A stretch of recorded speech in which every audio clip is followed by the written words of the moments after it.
Welcome back to another episode of Blam Blam Truckers. I'm Buse, that's Beas, and today we are talking about studio, how they make money, and why we think they're overspending for the final product. This is something that is somewhat near and dear to our hearts, specifically Bees's, and so I will let him take it away. Specifically mine. All right. So if you're like me and you've been watching the rise and fall of the success of Hollywood and rise again, hopefully, uh, one of the key things that they've had a problem with is spending money. We hit on this often because it is again near and dear to my heart. That and if I started going off on story, I'd go negative fast and stay there. This is kind of positive. I really didn't think Deadpool and Wolverine was going to turn a profit because they spent about $300 million to make that movie. And one of the things Buse and I were talking about in the lead up to this is how much money does a studio actually have to make to make a profit on a movie, and it's a multiplier. So the current uh, figure is you have to make twice as much money to make a profit, which is maybe true. It might be true. The idea is that if you uh, double your budget, when if you make double your budget and you're getting about half of the money back from ticket sales, then you're at the break even point when you make double your budget. Is that fair? Mhm. Okay. Made sense, I hope, to everybody out there. The problem is that only makes you break even, and that doesn't include any of the money that you spent for advertising. Because generally, when we're talking about budget, we're just talking about how much it took to make the film. Uh, because of that, the old standard was three times as much, and you're seeing a good profit, a decent profit. And then, and Hollywood, however, has been spending a lot more money over the last, I would say, 10 years than they're actually recouping on some very key movies. And that's really where the fault, in my opinion, that's one of the major faults that is one of the problems with Hollywood is they're spending way too much money to make a movie, and then they're banking on it making $1 billion. Two major examples of this are Solo, a Star Wars story, and Black Adam, both of which had budgets that were at least in the 200 million range, if not 300 million range, and both of those movies made a little under $400 million at the box office in the 390 something range. 393 for Solo. I want to say it was a little closer to 400 for Black Adam, but I'm not 100% sure. Now, those two movies both made almost $400 million. Neither one of them needed to cost more than $100 million to make. With the special effects involved and the actors involved, maybe 150 million, but not much more than that. I I've seen their special effects. I've seen other movies made on a similar budget that had similar special effects around the same time they were made at 150 million. That would have been more than happy to make $400 million, and then they would have been profitable. But because of different problems behind the scene, and I'm not planning on getting into that, and different choices they made behind the scenes, they expanded the budget and expanded the budget, banking on them making $1 billion. And that didn't happen. So, those are just two examples. Another example, a classic example, is from 2016, the Ghostbusters movie. We're not getting into politics. We're just talking about budgets here. Uh, they made a movie that only brought in what $120 million or so. Sure. Let me take a Okay, look. it was so I've studied this quite a bit, and Paul Feige has before Ghostbusters. I don't think he ever made a movie that made more than 80 to 90 million at the box office, and those were some of his top hits. So yeah, giving a director that generally doesn't make more than 80 to 90 million dollars at the box office, he has a track record of not making more than that. A giant hit like a giant property like Ghostbusters, and he exceeded the 90 million mark. I know that. You know he made over 100 million. 229 million uh, worldwide. Worldwide. That's better than I thought it did. And it still lost money because they spent more than that on making the movie. They overspent. 70 million. They lost. It was estimated they lost approximately 70 million. That's more than I'd like to lose. That's more the money than I've ever had in my life at one particular moment.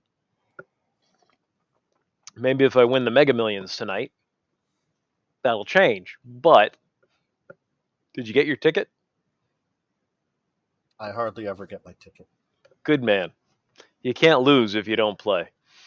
So Can't win either, though. that's true. So anyway, the point I'm driving at here, we've made it a number of times uh, over the 2 years or so we've been doing this, 2 3 years we've been doing this, and Buse is sick of it. I don't blame him. I get it, but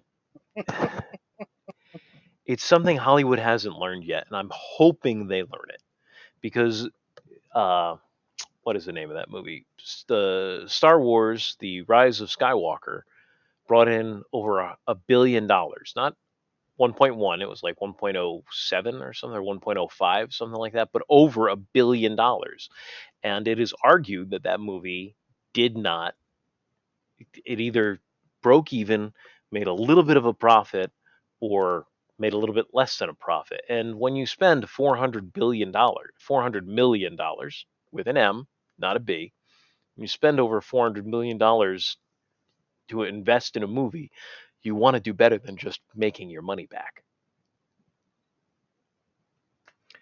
Um, yeah, that one was really close. Some people say it was a loss. Some people say they broke even. Some people say they made a little bit of a profit. But I But it think was the everyone, lowest. It was the lowest grossing of the trilogy, of the yeah, modern trilogy. Yeah. but I think everybody can agree that they spent too much money on it. It was just too expensive. Uh, I'm going to discount. I just have to the COVID year, 2020. So I'm not going to slam, Black Widow. I'm not going to slam Eternals or Shang-Chi, Master of Kung Fu. Uh, those movies were made before COVID and or during. They came out during COVID, and they may have made more money if COVID wasn't going on at the time. Can we even say that without getting demonetized? COVID? Yeah. It's not 2020 2021 anymore. Oh, fair enough. Um, There's plenty yeah. other things we can't say, but we can say COVID now. Okay. Oh, YouTube and your crazy algorithm. So, hopefully, on the other hand, in the midst of all this, Joker comes out. Joker is arguably the most monetarily, fiscally efficient movie ever made. It cost about 50 million to make it. I don't know what their advertising budget was, but they made over $1 billion on that movie. Not a lot, but over $1 billion on a $50 million budget. That's very impressive. I don't know. I don't think Hollywood can replicate that. It was definitely lightning in a bottle. They're spending far more than 50 million on Joker 2. The search for more money. Um, they've got, is it Lady Gaga playing Harley Quinn? And it's going to be a Yep. musical of some sort. And that's going to be different. I still haven't seen Joker. I know, Yeah. Well, losing my geek cred, but still haven't seen the Joker. the other point I was going to drive at here is that Buse and I are proper nerds. We've been nerding a long time. If we could get paid for it, we'd be professional nerds.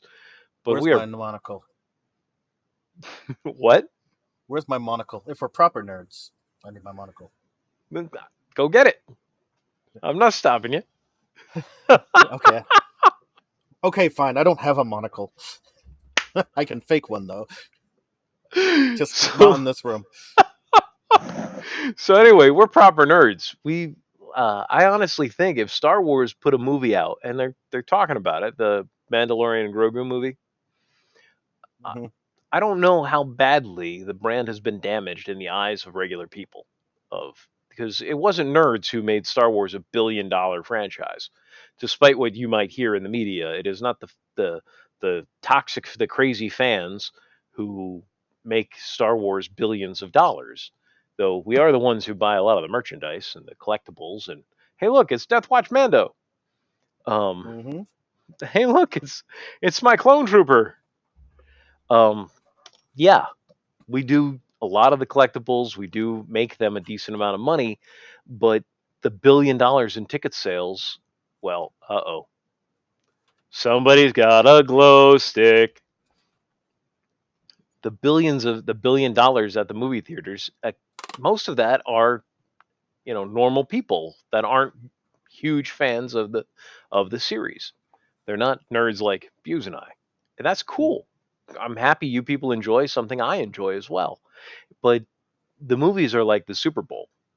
Just because somebody doesn't watch the entire season of football and live and die on every down of every game doesn't mean they're not going to watch the Super Bowl, or for wrestling, WrestleMania.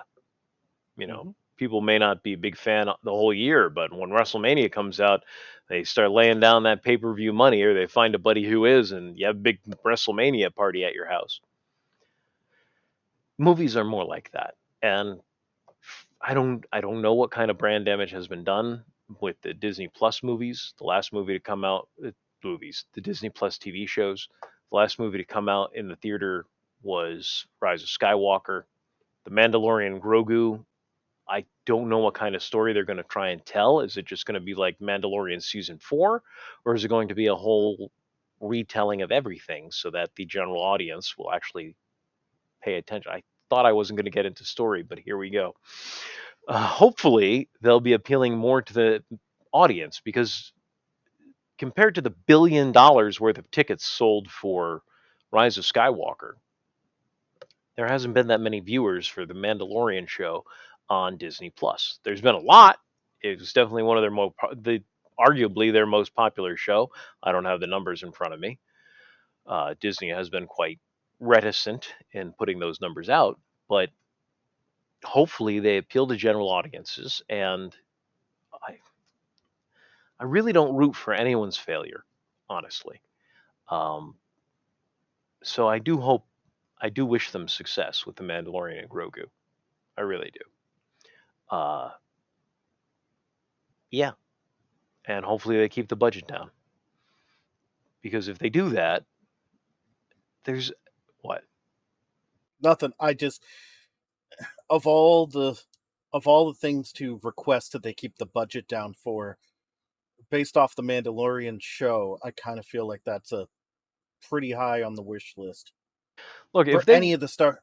eh, Mandalorian season one, I'll give you, but once it came to Mandalorian season two, budgets budget CGI everything kind of ballooned skyrocketed. upward. Yeah, Yeah, I mean Mandalorian season one though was pretty solid in terms of what you'd expect for a budget for something like that.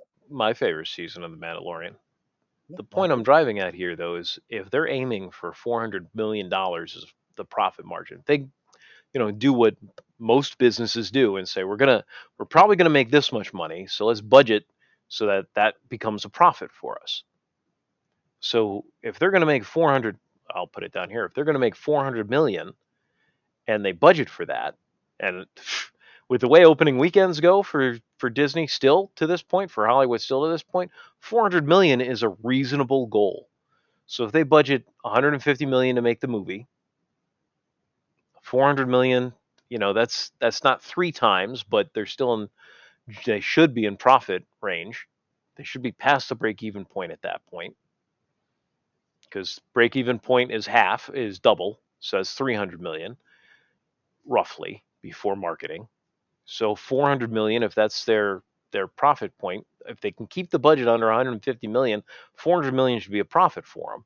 If it's so good and people are like, you gotta go see this, and they tell their friends, because word of mouth is what drives movie sales up to the $1 billion point. Mhm. Advertising in general is only going to take you about less than halfway there. Advertising will take you to about the 400 million point, in my from what I've been watching recently. So it's got to be good to get that. It's got to get word of mouth for it to get to the $1 billion point. But if they aim for 400 million and they hit it, then they can make more Star Wars movies. Hey, we showed a profit. We did what we said we were going to do. Reason behind that is, in my opinion, which is probably wrong, but I'll state it anyways. We all have that one friend who is whether they're a fan of the property, a fan of movies in general, or whatever. When like we generally have a friend who will see almost any movie that comes out. Like, not entirely true for everybody, but most everybody knows at least someone who's like, yeah, I'm going to the movies this weekend. Didn't you just go last weekend? Yeah, but it's all I do. It's my hobby. I go see Oh yeah. movies. So so they're always going to go. Then you have people who are like, who actually look at the advertisements and they're like, oh, that looks fun. I'll actually go see it, whether it's on a date or they just want to, they decide that, they haven't gone to the movie theater for a while. So that's who advertisers tend to get, is that second person. And then if it's part of a property, you'll have people like myself or Bees who maybe might go see it if the advertising looks good and it's a part of the property. We might not go to, we might not go to see, the Barbie movie, but We because may not it's, be the target audience for Barbie. yeah, we might not go see the Barbie movie. It might look okay. It's just not our type of movie. But if a Star Wars movie looks good, we might go see it. If they Hmm. come out with a new, not that they would, but Die Hard came to mind. If they came out with a new Die Hard movie that looked good, we might go see it. Oh heck, Die I Hard mean, 13 already dead. I might actually go see a Die Hard remake at this point, if it were to come out. I'm not giving you guys ideas. Please don't take that idea. But I'm just saying, Who could they possibly get to play Hans Gruber? I actually had. I'll tell you about my Die Hard ideas later. Maybe we'll make an episode of it. What I had wanted out of a Die Hard 4. Uh, but anyways, Quick bit of trivia. All of the okay, guns in the original Counter-Strike were the guns that were used in the first Die Hard movie. that's Continue on. awesome. Yeah. When it comes to like an established IP, that last group is an additional thing. But in general, before that, you're going to have people who go to see movies in general, and people who are going to see it because of the advertising. And those are your groups of people who are going to grab their friends to go see it, whether they force them to go see it because, like, oh come on, the trailer looked really good and I don't want to go alone, or it's like, dude, I went because it looked good, but when I saw it, I want to see it again. Because if you can get someone to see a movie twice, Oh yeah. and like, I think of back when I was a kid, like my brother going to see Independence Day 4 times. Only two of those times did he actually want to go see it, but that's a different story. Um, 4 times? he saw Independence Day in the movie theater 4 times. He went to see it by himself and he loved it.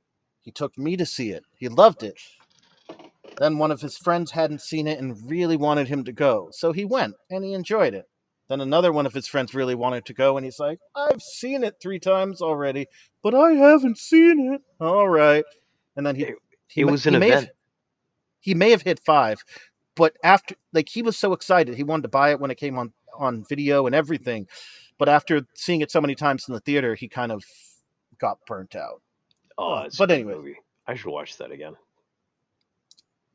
yeah, like, once you get past that initial, and that's what opening weekend is typically the people who are going to see every movie and the people who are excited about the trailers and stuff you put out and who manage to grab their friends.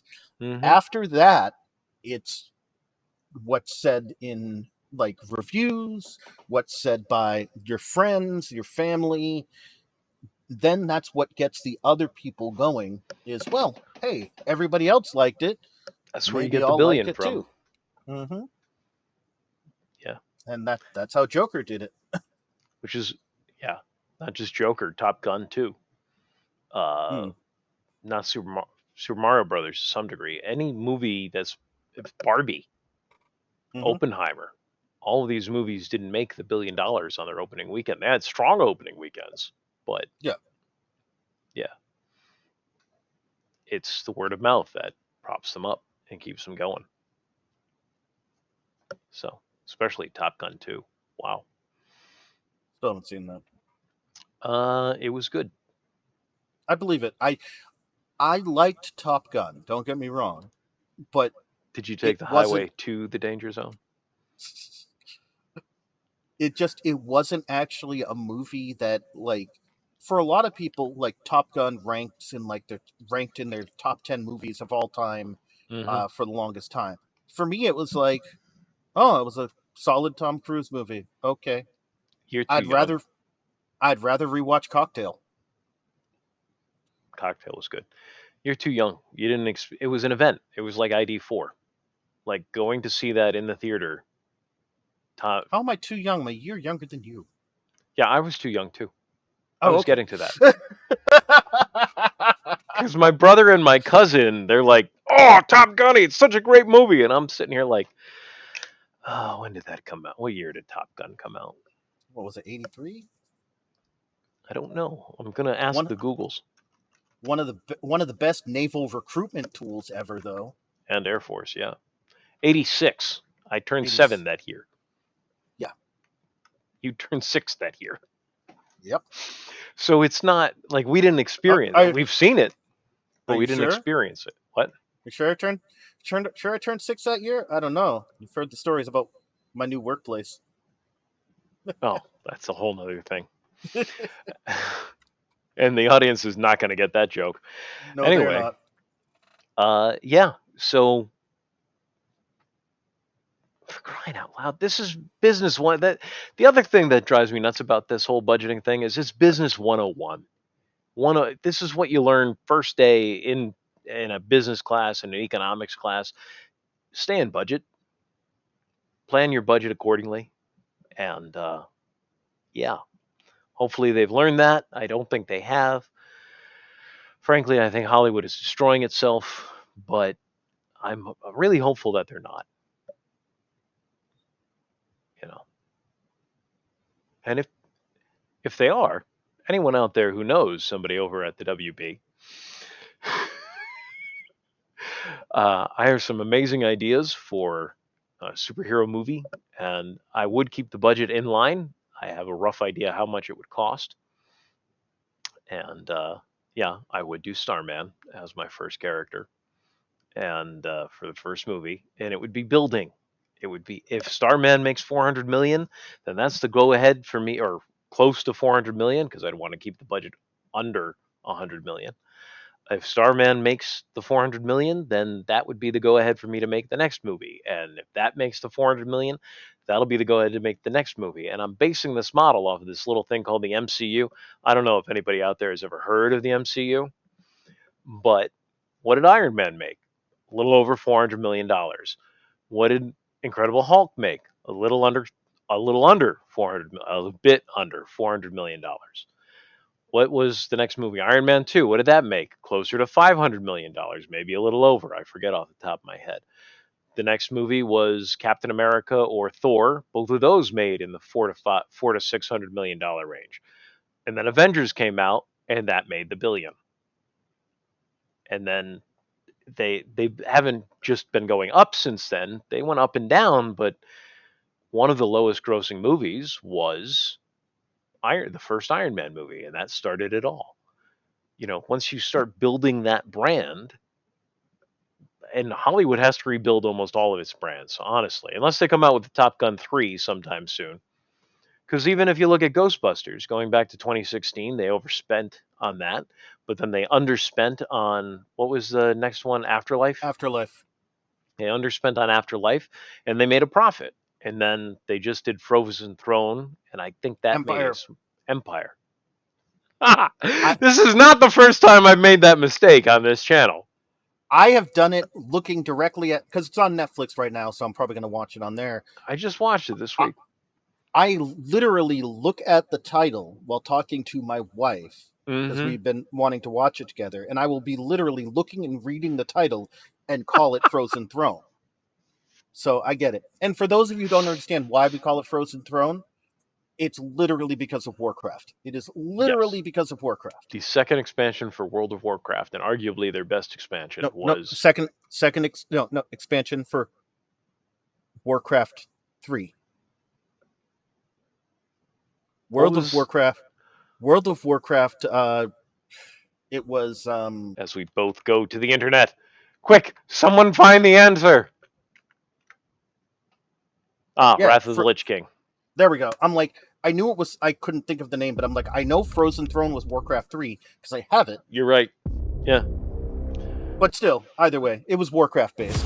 same thing, only completely One different. 21 years ago. Are you kidding me? 2000 and wow, nope, Three. that's Wrath of the Lich King. 2003 for Frozen Throne. Wow, good times. I actually remember when Wrath of the Lich King came out. I played that night. I played for my wife to give her history.